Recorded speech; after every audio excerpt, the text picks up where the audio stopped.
Hi అండి, welcome back to శాన్ లాగ్స్. నేను మీ ఆదిలక్ష్మిని.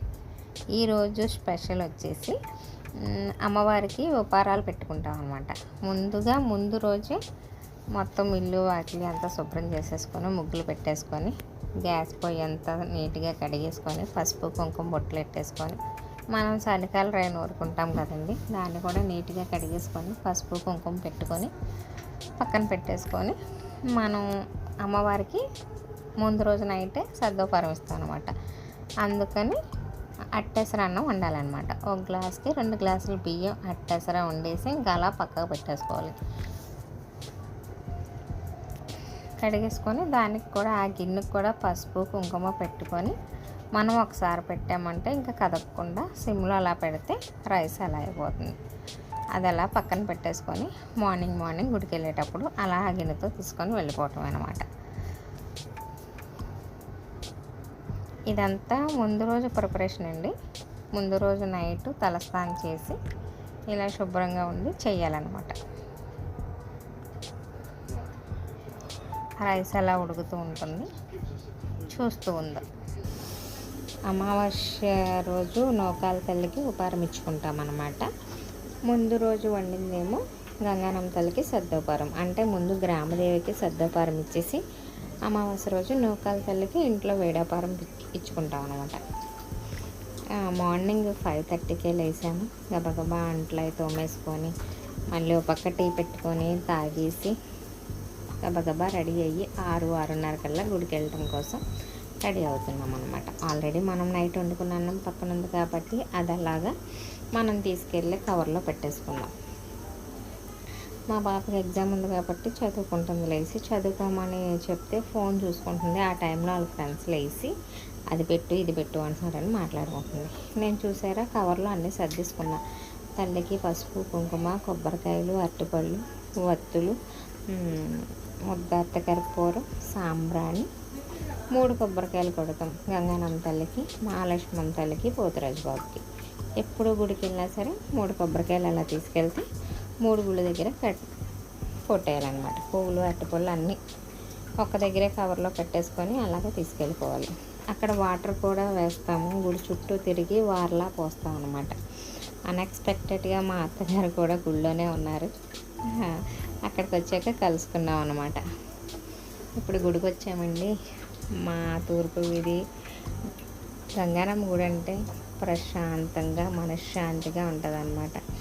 ఎంత ప్రశాంతంగా ఉంటుందంటే గుడికి వెళ్ళామంటే అక్కడ కూర్చున్నామంటే అలా ఒక 10 నిమిషాలు పావుగంట అలా కూర్చున్న దగ్గర నుంచి లేకపోద్ది కాదు. ఏదైనా సంబరాలైనా జాతరలైనా సూపర్గా చేస్తారండి. మాకు పండగ అంటే పండగలాగా ఉంటుంది. ఈ నూకాల తల్లి సంబరం అయినా సరే ఈ ఉగాది రోజు కూడా చాలా బాగుంటుంది. ఎప్పుడైనా సండే ఉపహారాలు ఇచ్చినప్పుడు కూడా ఏదో పండగలా ఉంటుంది. మేము అన్నీ చేసుకున్నాం కానండి అతి ముఖ్యమైన వేపాకు అయితే నాకు దొరకలేదు. అందుకే గుళ్ళో తిరుగుతుంటే చిన్న రొబ్బ ఎక్కడికో పైన ఉంది. మా పాప సాహసం చేసింది, ఒక చెట్టు ఎక్కి 2 రొబ్బలన్నా కొత్తకు ప్రయత్నించింది. ఎలాగోలా సాధించింది అనమాట. ఆ తల్లికి వేపాకు లేకపోతే ఎలాగా వార పోసేటప్పుడు వేపాకు అందులో ఉండాలంటారు. అందుకనే మనం తీసుకెళ్ళిన నీళ్ళలో పసుపు కుంకుమ వేపాకు వేసి గుడి చుట్టూ 3 ప్రదక్షిణాలు చేసి అక్కడ వారపోసి దేవుడికి దండం పెట్టుకుంటాం అన్నమాట. మనం ఎక్కడికైనా ఊరు వెళ్ళేటప్పుడు కూడా ఏ ఊరి గ్రామ దేవతలకి వాళ్ళు ముందుగా దండం పెట్టుకొని వెళ్తారు. అలాగా మాకు ఈ గంగానమ్మ అమ్మవారు, మహాలక్ష్మమ్మ తల్లి, పోతురాజు బాబు అనమాట. గుడి చుట్టూ 3 సార్లు తిరిగేసి వారపోసేసి మనస్ఫూర్తిగా దండం పెట్టుకొని వెళ్ళి సద్దోపరం ఉపారం పెట్టాలన్నమాట.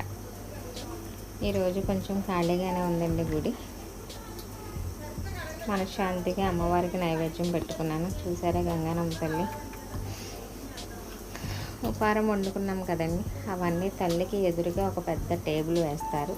అక్కడ మనం వండుకున్న అన్నము, పెరుగు, 3 ఉల్లిపాయలు, బెల్లం ముక్క, సెలవుడి, వడపప్పు, పసుపు కుంకుమ, అరటిపళ్ళు అవన్నీ తల్లికి నైవేద్యంగా పెట్టి దండం పెట్టుకుంటాం అన్నమాట. ఇది గంగానమ్మ తల్లికి ఉపారం అన్నమాట. మహాలక్ష్మమ్మ తల్లి గుళ్ళో పసుపు కుంకుమ ఇచ్చేసి దండం పెట్టేసుకోవచ్చు. ఎందుకంటే 3 గుళ్ళ దగ్గర 3 కొబ్బరికాయలు కొడతాం కాబట్టి సరిపోద్ది. ఉపారం ఎప్పుడైనా గంగానమ్మకి ఎదురుగానే పెడతారండి. అందుకని ఇక్కడ పెట్టేసుకొని మనం దండం పెట్టేసుకోవచ్చు. ఇలాగ ఈ ప్రాసెస్ అంతా ఇలా ఉంటుంది అనమాట.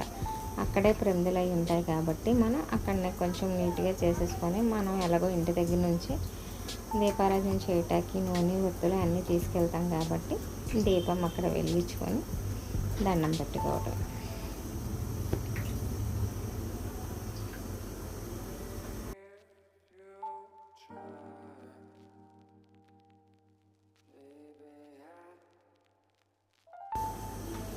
దీపం వెలిగించేసాక మా పాప అంటుంది, ఏమైనా మంత్రాలు చదవమ్మా అంటుంది. మంత్రాలు నాకేమొచ్చు, పక్కన గుళ్ళో ఎలాగో మంత్రాలు చదువుతున్నారు కదా, అది వింటూ ఉండమ్మా, నేను పూజ చేసేస్తాను అని అన్నాను. అందుకని అక్కడ నవ్వాను అనమాట. ఉపారం దగ్గర దీపారాజన చేసేసి తల్లికి చూపించి హారతి ఇచ్చేసి మనం మనస్ఫూర్తిగా దండం పెట్టుకొని, చూసారా అక్కడ టేబుల్లో ఉంటుంది కాబట్టి ఎవరు వచ్చినా అక్కడ పెట్టేసుకుంటారు లోపలికి వెళ్ళకుండా. పక్కన మాల్చమ్మ తల్లి గుడికి వచ్చేసి దండం పెట్టేసుకొని మా అత్తగారు మా అమ్మాయి మాట్లాడుకుంటున్నారు. నేను అలా గుడి చుట్టూ కెమెరా తిప్పుతున్నాను అనమాట. చూసారా ఆ అబ్బాయి కూడా తెలిసిన అబ్బాయి, హాయ్ అక్క అంటున్నాడు.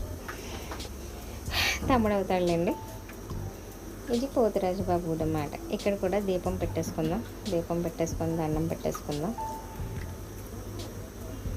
దండం పెట్టేసుకున్నాక గుడంతా ఒకసారి అలా చుట్టూ తిరిగేసి ఒకసారి చూసి, చాలా ఖాళీ స్థలం ఉంటుందండి. రాగి చెట్టు, ఉసిరి చెట్టు, కొబ్బరి చెట్లు అన్నీ ఉంటాయి. మేము ఎప్పుడైనా వనభోజనాలకి ఎంతెంత దూరం వెళ్ళకుండా మా సందులో వాళ్ళందరూ ఇక్కడే అందరం అనుకొని భోజనాలు కూడా చేస్తూ ఉంటాము. అక్కడ చాలా ఖాళీ స్థలం ఉంది. తోటకూర, పాలకూర అవి కూడా గుడికి సంబంధించిన ఎవరో పండిస్తారండి, ఫ్రెష్గా ఉంటాయి అన్నమాట. ఇప్పుడైతే లేవు. ఈరోజు మా అత్తగారు చూసారా బయట తలుపు దగ్గర చుట్టాలు ఉంటే మాట్లాడుకుంటూ కూర్చుని పోయారు.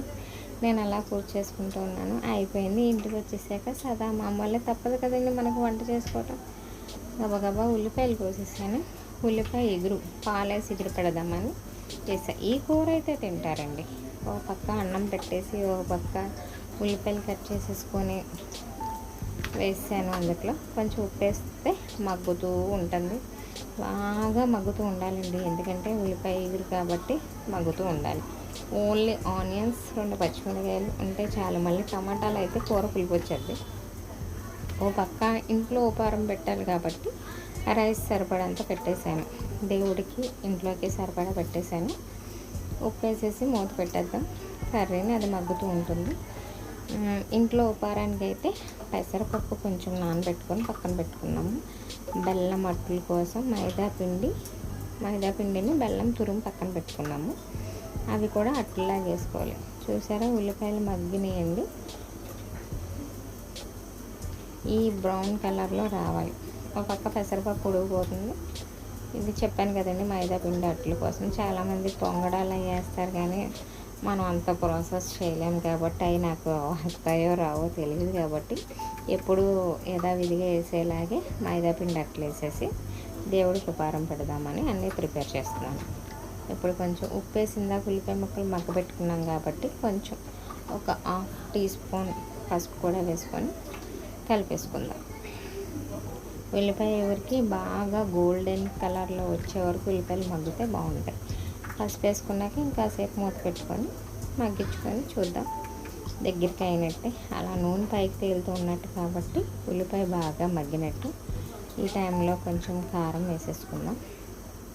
ఉల్లిపాయ తీపే కాబట్టి 1 స్పూన్ లేకపోతే 1.5 స్పూన్ వేసుకొని బాగా కలిపేసుకుందాం. ఆల్రెడీ ఆయిల్లో అంతా మగ్గింది కాబట్టి వాటర్ అంత అక్కర్లేదు, కొంచెం వేస్తే సరిపోతుంది. ఊరికే కారం వేసాక కొంచెం వాటర్ అలా వేసామనుకోండి, అలా మగ్గుతూ ఉంటుంది. మీరైతే ఉల్లిపాయ ఎగురు ఇలాగే చేస్తారా ఫ్రెండ్స్? మా వీడియోలు మీకు వచ్చేలాగా చేయాలంటే మా ఛానల్ని సబ్స్క్రైబ్ చేయండి. శాన్లాగ్స్ని లైక్ చేయండి, షేర్ చేయండి, సబ్స్క్రైబ్ చేయండి. తప్పకుండా కామెంట్ కూడా చేయండి. చూస్తున్నారు కానీ లైక్ చేయట్లా, కామెంట్ చేయట్లేదు. కొంచెం వాటర్ వేసాను కాబట్టి అది అలా మగ్గుతూ ఉంటుంది. ఒక చిన్న గ్లాసు చిక్కటి పాలు తీసుకొని ఇప్పుడే ఈ టైంలో వేసేస్తే బాగుంటుంది, టేస్ట్ బాగుంటుంది. ఇలా అన్నా తిన్నా బాగుంటుంది, పాలు వేసుకోకపోయినా ఆ ఎగురు, కానీ పాలు పోసుకుంటే ఆ టేస్ట్ ఇంకా బాగుంటుంది. పాలు వేసాం కదా అని చెప్పి కూర ఏమీ తెల్లగా రాదు. మనం నూనె పైకి తేలే వరకు అలా మగ్గబెడతాం కాబట్టి రెడ్ కలర్లోనే వచ్చేస్తుంది అనమాట. టేస్ట్ చాలా బాగుంటుంది, చపాతీల్లో కూడా బాగుంటుంది. నేను ఈ కర్రీ చేసినప్పుడు నైట్ కంపల్సరీగా చపాతీ చేసుకొని నంచేసుకుంటాం అనమాట. ఇప్పుడు ఇంట్లోకి సరిపడా ఉల్లిపాయ ఎగురు అయిపోయింది కాబట్టి ఇంట్లోకి దేవుడికి ఉపారం పెట్టేసి దీపారాధన చేసేసాను. అంతే ఫ్రెండ్స్. మరిన్ని ఇంట్రెస్ట్ వ్లాగ్స్ కోసం ఛానల్ లైక్ చేయండి, షేర్ చేయండి, సబ్స్క్రైబ్ చేయండి. Bye bye friends.